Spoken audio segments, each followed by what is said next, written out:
स्वागत है आप सभी का आपके अपने YouTube चैनल के ऑनलाइन प्लेटफॉर्म पर। सभी को राधे राधे, जय श्री कृष्णा। हौसला, जुनून, बिना थके, बिना डरे, बिना हारे कंटिन्यू चलते रहना है, चाहे कुछ भी परिस्थितियां आए, लेकिन पीछे नहीं हटना है। ठीक है, चलते हैं आज का अपना संस्कृति का महत्वपूर्ण टॉपिक, राजस्थान की प्रमुख प्रथाएं और रीति रिवाज। इसमें बिल्कुल शानदार स्टिक तरीके से बहुत ही अच्छे से जमाए हुए नोट्स हैं। आप क्लास को पूरी देखें, रीट लेवल 1 में भी ये टॉपिक है, प्री एग्जाम में भी, तो आप पूरे को ध्यान से देखें और अच्छे से पढ़ें। इसके अलावा अदर जितने भी राजस्थान के कंपटीशन एग्जाम होते हैं उसके लिए भी महत्वपूर्ण टॉपिक है, वीडियो पटवार वगैरह, उनमें भी यहाँ से एक न एक क्वेश्चन जरूर पूछा जाता है। तो चलते हैं आज के अपनी नोट्स क्लास की ओर। सबसे पहले आता है अपने सती प्रथा। कौन सी प्रथा आती है? सती प्रथा, जो कि एक पुराने समय में राजा महाराजाओं के टाइम पे ये सती प्रथा बहुत रूप से प्रचलित थी। विशेष रूप से क्षत्रियों में, राजपूताना में ये प्रथा ज्यादा प्रचलित थी। ठीक है, पति की मृत्यु पर महिलाओं द्वारा पति के शव के साथ चितारोहण करना, पति के शव के साथ चितारोहण करना क्या कहलाता है? सती प्रथा कहलाता है। इसके अन्य नाम और है सहमरण, पति के साथ में मरण, सहमरण, सहगमन, उनके साथ में जाना, अन्वारोहण। इसी का अपने एक और सती प्रथा का रूप देखने को मिलता है, अनुमरण। क्या देखने को मिलता है? अनुमरण क्या होता है?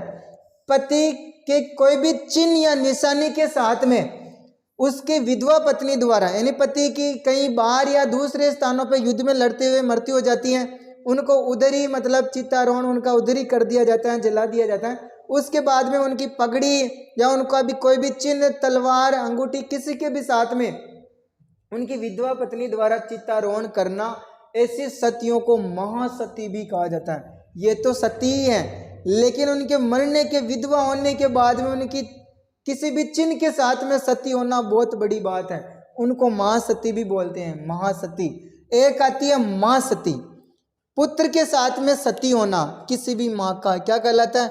माँ सती होना कहलाता है। फिर आता है अपने दूसरा टॉपिक साका। सती हो गया अपने साका। जब राजपूत योद्धा केसरिया करते थे और राजपूत वीरांगना जोर का व्रत करती हैं, वो क्या कहलाता है? साका कहलाता है। क्या कहलाता है? साका।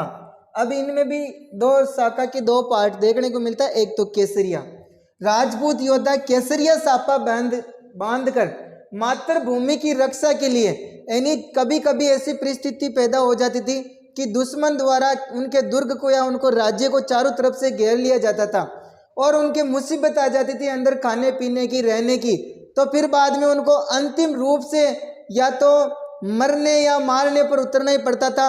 यानी वो अपने सिर पर केसरिया पगड़ी धारण करके युद्ध में उतर जाते थे। भाई अब तो अपने को मर के आना है, अपनी मातृभूमि की रक्षा के लिए शहीद हो जाते थे, उनको बोलते हैं केसरिया करना। इसी का ही दूसरा एक और रूप आता है जौहर। राजपूत योद्धाओं के युद्ध में जीवित लौटने की आशा नहीं रहती है। जब वो केसरिया करने जाते हैं तो वहां से संदेश पहुंच जाता है कि भाई अब अपने मुख्य जो सैनिक वगैरह महारथी, वो सब युद्ध में वीर गति को प्राप्त हो गए। उनको पता चल जाता भाई अब अपने जीतने की संभावना नहीं है। जितने भी दुर्ग या महलों में जो महिलाएं होती थी, वीरांगनाएं, वो सब क्या कर लेती थी?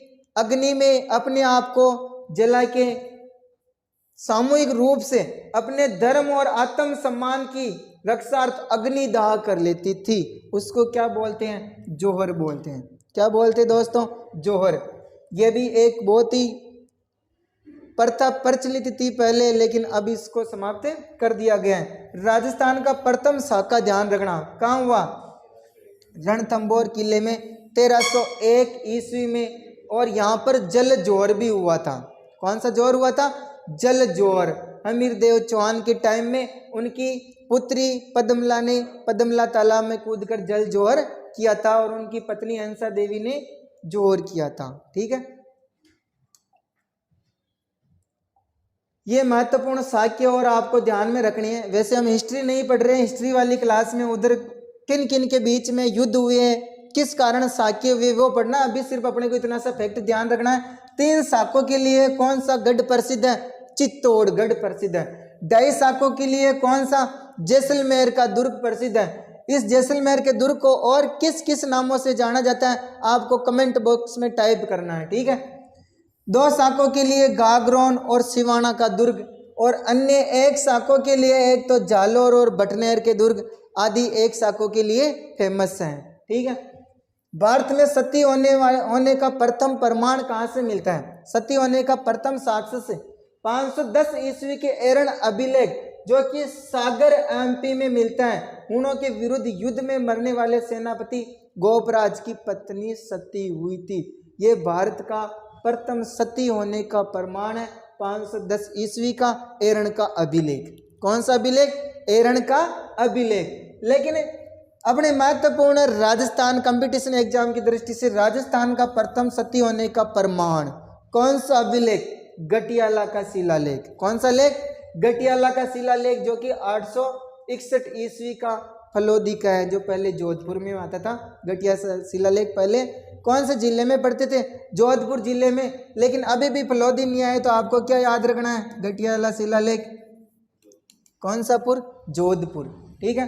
राजस्थान की प्रथम सती, ध्यान रखना है, प्रश्न एग्जाम में आया हुआ है। संपत देवी वाइफ ऑफ सेनापति राणुका। राजस्थान की प्रथम सती कौन सी है? संपत देवी वाइफ ऑफ सेनापति राणुका। इस गटियाला शिलालेख में इसी का उल्लेख मिलता है। किसका? संपत देवी का, ठीक है, प्रथम सती।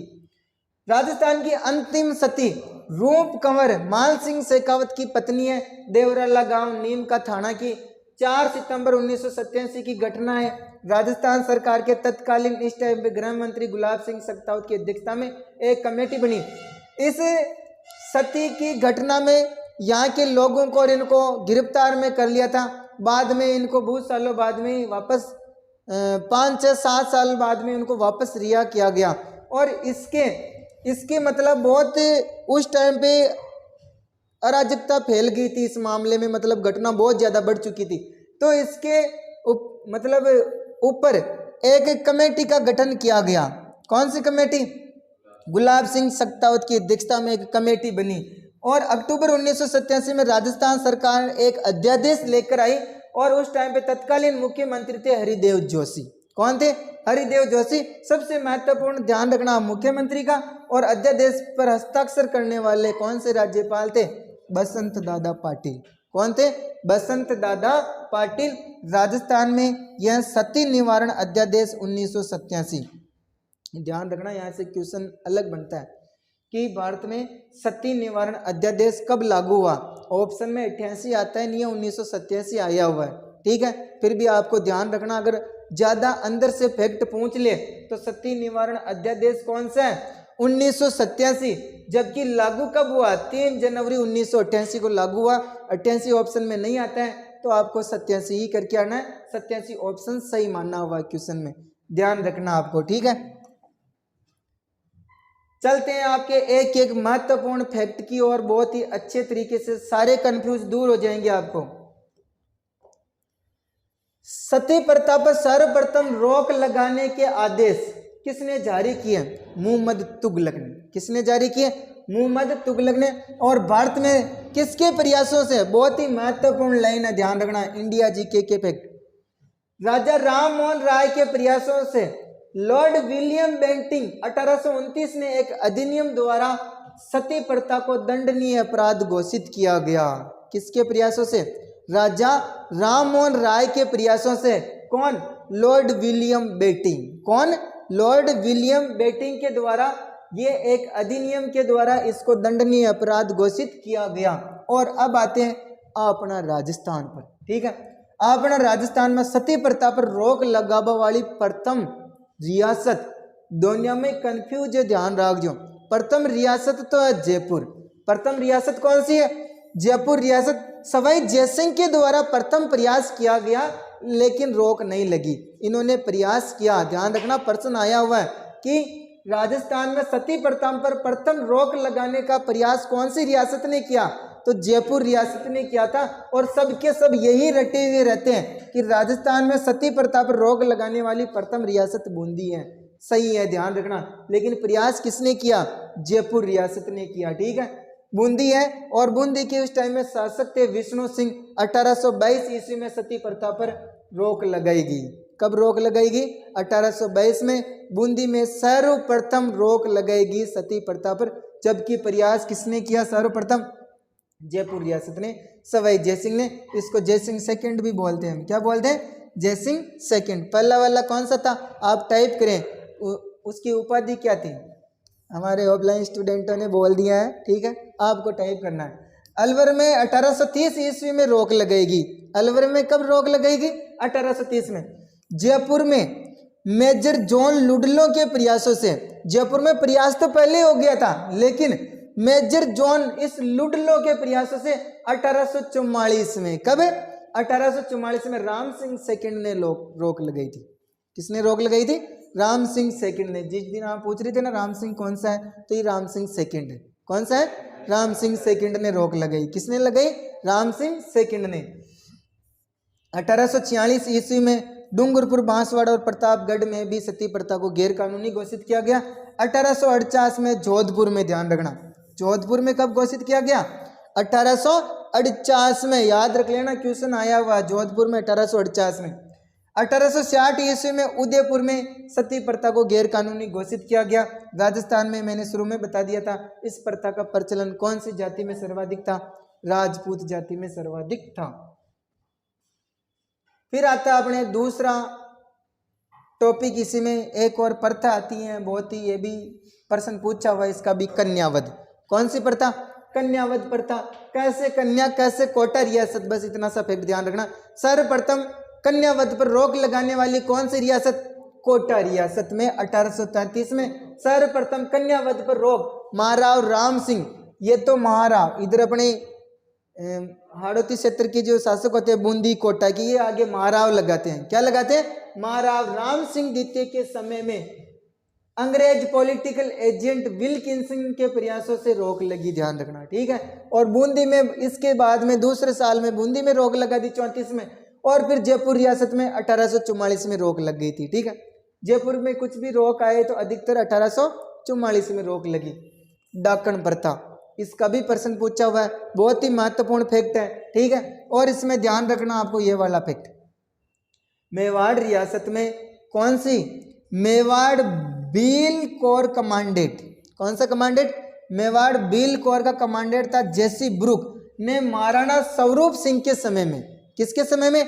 महाराणा स्वरूप सिंह के समय में इस प्रथा पर सर्वप्रथम 1853 में रोक लगवाई। बहुत ही महत्वपूर्ण फैक्ट है, ये बहुत सी बार एग्जाम में पूछ लिया गया।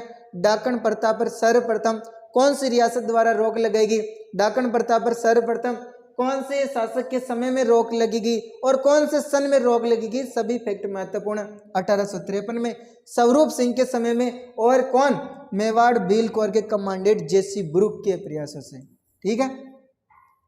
राजस्थान डायन प्रताड़ना निवारण अधिनियम 2015 आया बाद में, जो कि 26 जनवरी 2016 से इसको गैर कानूनी घोषित किया गया, ठीक है।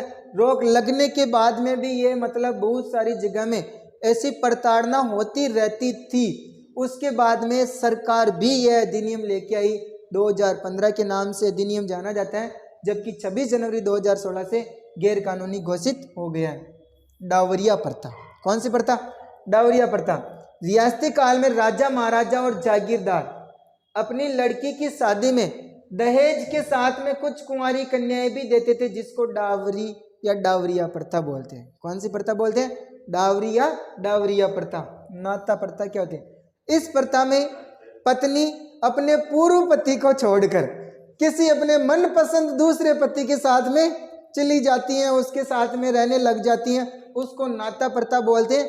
इसके बदले में जो नया पति है उस पहले वाले पति को क्या देते हैं?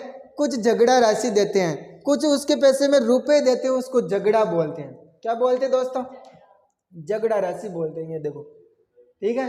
किसी स्त्री के दूसरे पति द्वारा पूर्व पति को दी जाने वाली राशि का क्या कहलाती है? झगड़ा राशि कहलाती है। और ये चीजें अधिकतर अपने को आदिवासियों में ज्यादा देखने को मिलती है, ठीक है, मीणा जाति में, इन जनजातियों। छेड़ा फाड़ना, ये भी आदिवासियों की तलाक प्रथा है। इसमें मीणा जनजाति के लोग अपना जो पल्लू होता है ना उसको फाड़ देते हैं और तलाक बोल देते हैं, तो इनका छेड़ा फाड़ना क्या हो जाता है, तलाक दे दिया जाता है। और वो जो महिला होती हैं, ठीक है, वो मटकी ऊंच के जाती है छेड़ा फाड़ने के बाद में, उस मटकी को जो आदमी सबसे पहले उतारता है वही उसका पति होता है, ठीक है, ध्यान रखना। छेड़ा फाड़ना प्रथा में। फिर आटा साटा प्रथा, कौन सी प्रथा, यह भी एक प्रथा है। विवाह लड़की के बदले लड़की लेना, लड़की के बदले में लड़की लेना, ये अधिकतर आजकल समाज में यह प्रथा बहुत प्रचलन हो रही है, जो कि इसका हानिकारक परिणाम भी देखने को मिलता है कि यदि एक के थोड़ा संबंध गड़बड़ हो जाए तो दूसरे का संबंध भी टूट जाता है। ऐसे ये प्रथा भी बहुत गलत है, सरकार को इस पे भी रोक लगाने का प्रयास करना चाहिए, ठीक है। आटा साटा प्रथा, स्वतंत्र रूप से आराम से बच्चे वैसे आटे साटे से मिल रहे हैं तो ऐसे भी खुले में देंगे तो वैसे भी मिल जाएगा, लोगों की ये तो सोच है छोटी, ठीक है। चारी प्रथा, चारी प्रथा क्या होती है, पैसे या दहेज के बदले लड़की के वैवाहिक ठिकाने में परिवर्तन करना, यानी ये चारी प्रथा होती है जिसमें माता पिता द्वारा अपनी लड़की को पहले जहाँ पर शादी करवाते हैं उसके पहले वाले शादी के स्थान को चेंज करके जो दूसरे पैसे देते हैं वहाँ पर रख देते हैं, फिर वहाँ से भी पैसे लेके फिर और कहीं रख देते हैं, तो इसको चारी प्रथा बोलते हैं। वैवाहिक ठिकानों में परिवर्तन करना ही क्या गलत है, चारी प्रथा। और ये कौन से क्षेत्र में, खेराड़ क्षेत्र में ज़्यादा प्रचलित है। अपने टोंक का इधर जहाजपुर का एरिया ध्यान रखना, जहाजपुर, कौन सा पुर, जहाजपुर, शाहपुरा, टोंक, ये बीच वाला एरिया खेराड़ कहलाता है। क्या कहलाता है दोस्तों, खेराड़। इस क्षेत्र में ज्यादा चारी प्रथा का प्रचलन है। फिर आता है संतारा या संलेखना, ये क्या होता है, जैन ग्रंथों में उल्लेखित इस प्रथा में अन्न जल का त्याग कर, किसका त्याग कर, यानी आदमी को लगता है भाई अब मतलब अपने को जीना नहीं है और अपने मतलब जीने की थोड़ी परेशानियां आ रही हैं, तो अपनी इच्छा से अन्न जल का त्याग करके समत्व भाव से स्वेच्छा से मोक्ष प्राप्ति के लिए देह त्याग की जाती है, यानी वो खाना पीना बिल्कुल ही छोड़ देते हैं। तो जैसे ही खाना पीना बिल्कुल छोड़ते हैं तो बहुत जल्दी वो क्या होते हैं, प्रभु के पास में पहुंच जाते हैं, यानी मोक्ष जितना उनको, क्योंकि बुढ़ापे में या उनकी ऐसी अवस्था आ जाती है कि फिर बाद में उनका चलना फिरना उनके लिए मुश्किल हो जाता है, बेटा रहना भी उनको लगता है अभी हम दुख की पाने जैसी स्थिति में, तो जानबूझ के ऐसा समत्व भाव से स्वेच्छा से अन्न जल को त्याग करके मोक्ष के लिए देह त्याग कर देते हैं। चंद्रगुप्त मौर्य ने श्रवण बेलगोला में संतारा किया था। कहाँ किया था, श्रवण बेलगोला में संतारा किया था, किसने, चंद्रगुप्त मौर्य ने। दापा प्रथा क्या होती है, आदिवासियों में पुरुष द्वारा भगाकर लाई गई युवती के पिता को वधु मूल्य देना, ये भी एक अजीब ही प्रथा है, ठीक है, कि कोई भी आदिवासियों में पुरुष है जो मतलब किसी लड़की को भगाकर ले आता है, तो उस वधु या उस लड़की के बदले में उसके पिता को जो राशि चुकाता है, मूल्य चुकाता है, उसको दापा बोलते हैं। क्या बोलते हैं, दापा चुकाकर विवाह कर लेता है। यह प्रथा ग्रासियों में ज्यादा प्रचलित है। किसमें प्रचलित है, ग्रासियों में ज्यादा प्रचलित है दापा प्रथा। कौन सी प्रथा, दापा प्रथा। त्याग प्रथा, यह भी महत्वपूर्ण त्याग प्रथा का क्वेश्चन आया हुआ है, ध्यान रखना आपको, ठीक है।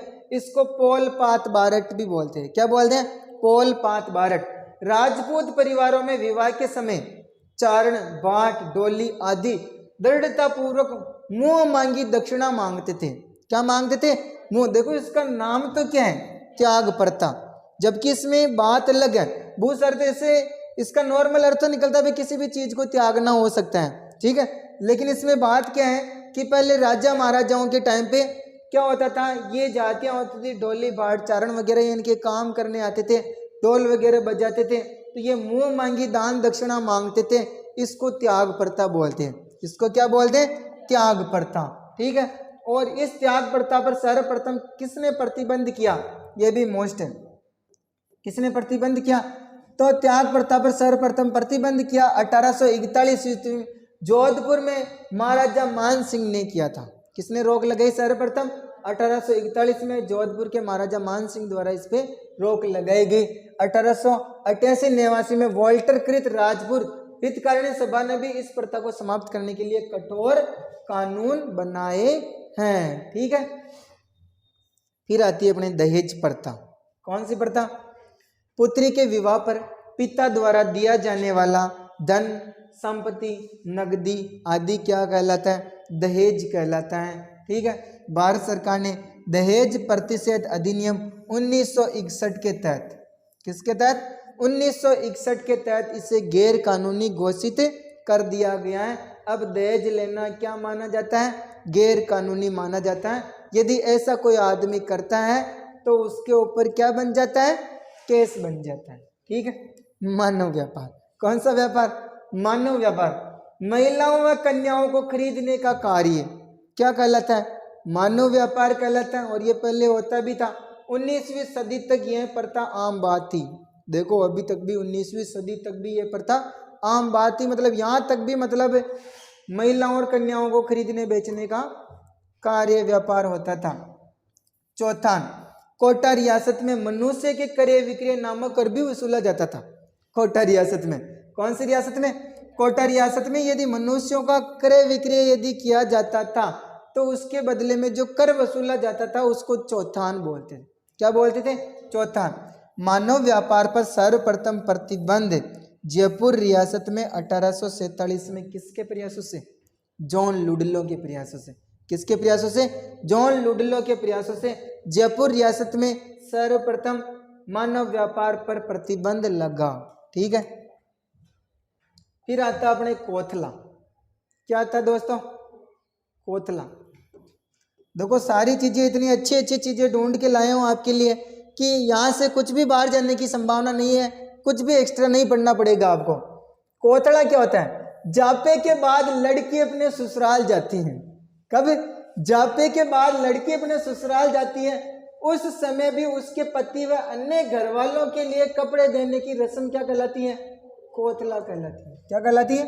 कोथला। ठीक है, कोथला या कोचला एक ही बात। क्या कहलाती है? कोथला या कोचला कहलाती है। मोताना प्रथा, ये क्या होती है? मोताना प्रथा ये भी जनजातियों में चलती है। ठीक है, जनजातियों में लापरवाही से, दुर्घटना से अगर कोई घटना घटित हो जाती है तो उसके शव को तब तक नहीं उठाया जाता था, तब तक उसका हर्जाना वसूल नहीं कर लिया जाता था। यानी सड़क पर जाम लगा के बैठ जाते हैं, किसी को आने जाने नहीं देते जब तक कि उस आरोपी व्यक्ति से उसका मुआवजा वसूल नहीं कर लिया जाता है। उसको मोताना प्रथा बोलते हैं। कौन सी प्रथा? मोताना प्रथा। ये अधिकतर मीणा में, बीलों में, इनमें ज़्यादा प्रथा चलती है मोताना प्रथा। अब जनजातियों में और इसको पढ़ेंगे मोताना प्रथा। दास प्रथा, युद्ध के समय बंदी बनाए गए लोग, महिलाएं, विके दास, दासी, गोला इत्यादि नाम से जाना जाता था। ये दास प्रथा क्या होती थी? देखो युद्ध के समय में अगर कोई दुश्मन के या किसी सैनिकों को अगर बंदी बनाकर लाया जाता था, उन लोगों को ही अपने दास दासी बनाकर रख लेते थे। उन दास दासियों को क्या बोलते हैं? दास, दासी, गोला बोलते हैं। क्या बोलते हैं? विके दास, दासी, गोला आदि उनको नामों से जाना जाता है। और क्वेश्चन आया हुआ है। ठीक है, दास, दासी, गोला आदि के नाम से कौन जाने जाते हैं? तो ये जाने जाते हैं दास प्रथा के हिसाब से। ध्यान रखना आपको, युद्ध के समय में बंदी बनाए गए लोग कहलाते हैं। परदायित्व क्या होती है? कौन होती है परदायित्व? राजा द्वारा किसी दासी को, इन दासी दासियों में थे, इसमें दासी को अपनी उपपत्नी के रूप में स्वीकार कर लेते हैं। ठीक है, किस रूप में? उपपत्नी के रूप में स्वीकार कर लेते हैं तो उसको परदायित्व बोलते हैं। क्या बोलते हैं? परदायित्व। और इसी का दूसरा रूप होती है पासवान। यानी राजा के ज्यादा जो पास में आ जाती थी वो पासवान। यानी राजा उस दासी के पैरों में सोने के आभूषण पहनने की अनुमति दे देता था। यानी उसको भी रानी के बराबर दर्जा दे दिया जाता था। सोने के आभूषण, वो पासवान हो जाती थी, उसको पासवान रानी बोलते थे। कौन सी रानी? पासवान रानी। भारत में इस पर सर्वप्रथम रोक अकबर ने लगाई। किसने लगाई? अकबर ने। और लॉर्ड विलियम बेंटिंग ने 1832 में दास प्रथा पर रोक लगाई। किसने? लॉर्ड विलियम बेंटिंग ने। राजस्थान में दास प्रथा पर सर्वप्रथम, ध्यान रखना, कौन सी रियासत ने? कोटा रियासत ने। क्वेश्चन आया हुआ है। ठीक है, राजस्थान में दास प्रथा पर सर्वप्रथम कौन सी रियासत ने रोक लगाई? कोटा रियासत ने। और कोटा रियासत ने कौन सी प्रथा पर और रोक लगाई? कन्यावध पर 1833 में। ठीक है, दोनों का ध्यान रखना। कन्यावध में भी अपने कोटा रियासत और दास प्रथा में भी कोटा रियासत, दोनों फैक्ट महत्वपूर्ण कोटा के। बेगार प्रथा, जिस काम के बदले में मेहनत ना प्राप्त कसी बेगार है यार, ठीक है, जबरदस्ती काम कराओ उन्हें कहीं क्या बेगार पड़ता। सागड़िया बंधुआ मजदूर, पहले के समय में क्या होते, पैसे वाले लोग, महाजन लोग, ये लोग क्या करते थे, जो किसान वगैरह होते थे उनके कोई भी काम पड़ता था, शादी ब्याह वगैरह, तो उनको क्या करते थे, बहुत बड़ी रकम राशि उनका काम निकलवाने के लिए देते और उसके ब्याज के बदले में उनको क्या करते थे, बंधक बनाकर यानी उसको काम पे रख लेते थे। उनको बोलते सागड़िया बंधुआ मजदूर। जब तक उनका ब्याज नहीं चुके मूल राशि सहित तब तक जीवन भर वो उनके काम करता रहता था, ठीक है। यानी इसमें भी दो आते हैं, एक तो खेतों में काम करने वाला तो क्या कहलाता है, हाड़ी, और घर में काम करने वाला क्या कहलाता है, चाकर, ठीक है। तो सागड़िया बंधुआ मजदूर दो कहलाते हैं, खेतों में काम करने वाला हाड़ी, घर में काम करने वाला चाकर। सागड़ी निवारण अधिनियम 1961 के तहत भारत सरकार द्वारा इसको भी गैर कानूनी घोषित कर दिया गया। चाहे आप पैसे उधार दे रहे हो फिर भी आप उनको बंधक नहीं बना सकते हैं, वो पैसे नहीं दे तो नहीं दे, कोई दिक्कत वाली बात नहीं है, लेकिन बंधक नहीं बना सकते।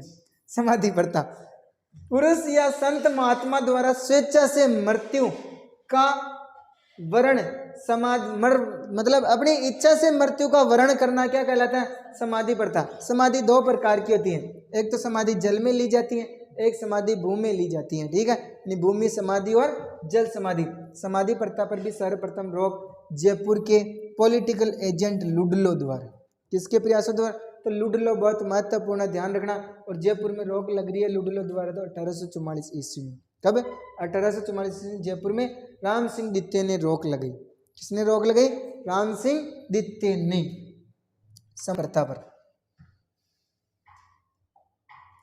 फिर आता है अपने बाल विवाह, कौन सा आता है, बाल विवाह, यह भी महत्वपूर्ण है आपके लिए, ठीक है। अवयस्क का विवाह करना क्या कहलाता है, बाल विवाह। यानी सरकार के जो निश्चित एज घोषित कर रखी है उस एज से छोटे बच्चों की शादी करवाना क्या कहलाता है, बाल विवाह। यह प्रथा सर्वप्रथम किसके काल में प्रारंभ हुई, हर्षवर्धन के काल में। प्रश्न आया हुआ है, ठीक है। बाल विवाह प्रथा किनके काल में प्रारंभ हुई, हर्षवर्धन के काल से प्रारंभ हुई थी, ध्यान रखना। राजस्थान में सर्वाधिक बाल विवाह कौन सी तीज को होते हैं, आका तीज को। कब होते हैं, आका तीज को। राजस्थान में बाल विवाह पर सर्वप्रथम रोक 1885 में जोधपुर के प्रधानमंत्री सर प्रताप ने लगवाई। किस पर, बाल विवाह पर राजस्थान में सर्वप्रथम रोक 1885 में जोधपुर के प्रधानमंत्री सर प्रताप जी थे, उनके द्वारा रोक लगाएगी। और 1903 में अनमेल विवाह, कौन सा विवाह, अनमेल विवाह और बाल विवाह निषेध अधिनियम सर्वप्रथम कौन सी रियासत ने बनाया, अलवर रियासत ने बनाया। यह भी क्वेश्चन आया हुआ है, ठीक है। यानी 1903 सन याद नहीं रहे तो कोई दिक्कत नहीं, ये तो आपको ध्यान रखना ही रखना है। अनमेल विवाह और बाल विवाह निषेध अधिनियम सर्वप्रथम कौन सी रियासत के द्वारा बनाया गया, अलवर रियासत के द्वारा। कौन सी रियासत के द्वारा, अलवर रियासत के द्वारा। अब भारत में सर्वप्रथम प्रयास हरविलास शारदा अजमेर के प्रयासों से बाल विवाह प्रतिबंध अधिनियम, जिसको शारदा एक्ट 1929 के नाम से भी जाना जाता है, 28 सितंबर 1929 को imperial legislative council of India में पारित हुआ ये अधिनियम, ठीक है। बाल विवाह प्रतिबंध अधिनियम, जिसको शारदा एक्ट 1929 के नाम से भी जाना जाता है, ये 28 सितंबर 1929 को imperial legislative council of India में पारित हुआ। और यह कानून 1 अप्रैल 1930 से संपूर्ण भारत में लागू हो गया, जम्मू एंड कश्मीर को छोड़ करके, ठीक है। लड़कियों की उम्र उस टाइम में 14 साल और लड़कों की उम्र 18 साल, ठीक है। फिर बाद में वापस संशोधित कानून लेकर आई सरकार, बाल विवाह प्रतिषेध अधिनियम 2006 बना। कौन सा बना, बाल विवाह प्रतिषेध अधिनियम 2006 बना। लेकिन लागू कब हुआ, ध्यान रखना, अधिकतम फैक्ट ऐसे अपने को कंफ्यूज कर देते हैं। अधिनियम तो कौन सा है, 2006, जबकि लागू कब हो रहा है, 10 जनवरी 2007 में। कब लागू हो रहा है, 10 जनवरी 2007 में लागू हुआ। इसमें संशोधित करके इनकी एज में भी संशोधित कर दिया, लड़की की आयु 18 वर्ष और लड़के की आयु 21 वर्ष कर दी गई है, ठीक है।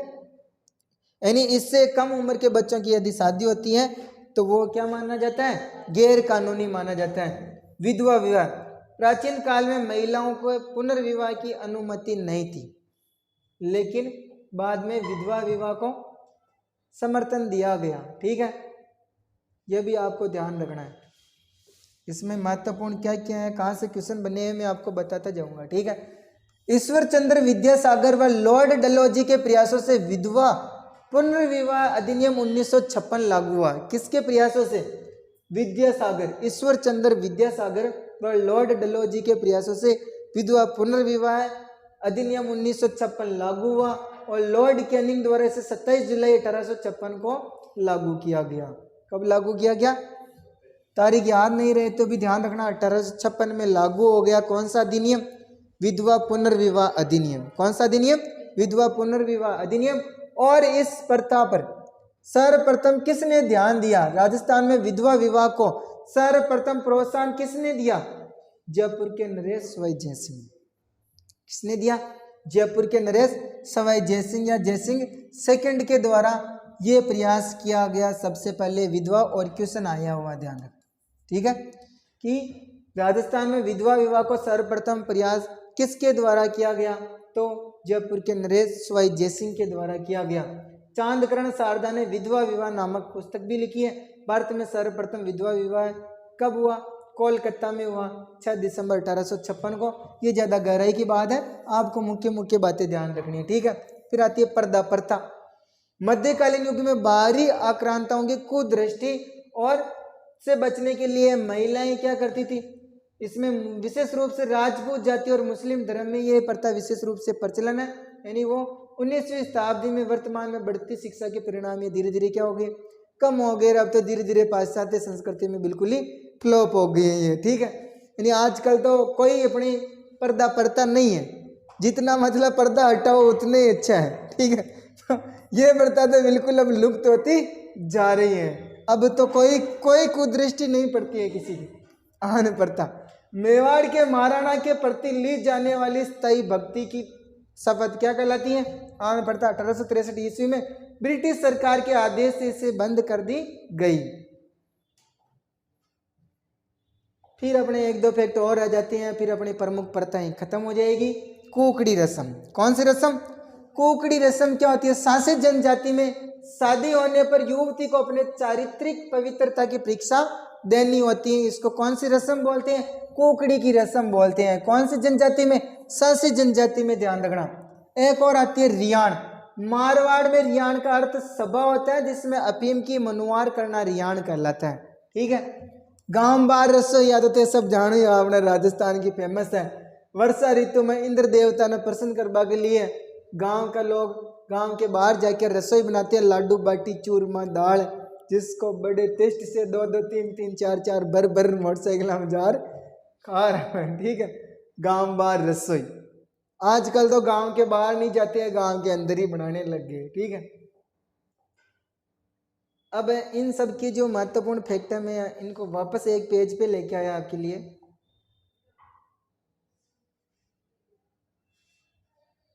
देखो, राजस्थान की प्रमुख प्रथाओं पर सर्वप्रथम रोक। ठीक है, राजस्थान में प्रथाओं पर सर्वप्रथम रोक कहाँ कौन सी प्रथा पे लगी थी? यहाँ से ज्यादा क्वेश्चन डायरेक्ट ऊपर से बनता है। सती प्रथा पर सर्वप्रथम रोक किसके, कौन सी रियासत? बूंदी रियासत के द्वारा 1822 ईस्वी में महाराज विष्णु सिंह जी के द्वारा रोक लगवाएगी, जबकि प्रयास किसने किया? सबसे पहले जयपुर रियासत ने। दास प्रथा पर सर्वप्रथम रोक किसने लगाई? कोटा प्रथा, कोटा में 1832 में। और कन्यावध पर किसने लगाई? 1833 ईस्वी में महाराज राम सिंह सेकंड के द्वारा लगवाई गई और 1844 में इसको गैर कानूनी घोषित किया गया कन्यावध को। त्याग प्रथा जोधपुर में 1841 में महाराजा मानसिंह के द्वारा लगाई गई त्याग प्रथा पर रोक। बाल विवाह पर रोक सर्वप्रथम जोधपुर में 1885 में सर्वप्रताप ने लगाई बाल विवाह पर रोक। डाकण प्रथा पर किसने सर्वप्रथम रोक लगाई? उदयपुर में 1853 में महाराणा स्वरूप सिंह ने रोक लगाई। ये डायरेक्ट फैक्ट है, ऊपर से यहाँ से क्वेश्चन बनता है, ध्यान रखना। मानव व्यापार पर सर्वप्रथम रोक जयपुर में 1847 ईस्वी में मेजर जॉन लुडलो के द्वारा, और जयपुर में ही समाधि प्रथा पर भी रोक लगी 1844 ईस्वी में जॉन लुडलो द्वारा। महाराजा राम सिंह सेकंड के समय में रोक लगी। तो ये महत्वपूर्ण प्रथा है। सर्वप्रथम रोक लगाने वाली रियासतें और इनके टाइम पे कौन थे जिन्होंने रोक लगाने का प्रयास किया और रोक लगाई। आपको ऊपर से ध्यान रखना, सती प्रथा पर बूंदी रियासत, दास में कोटा, कन्या में भी कोटा, त्याग प्रथा में जोधपुर, बाल विवाह में भी जोधपुर, डाकण प्रथा पर सर्वप्रथम रोक लगाने वाली रियासत उदयपुर, मानव व्यवहार और समाधि प्रथा में जयपुर।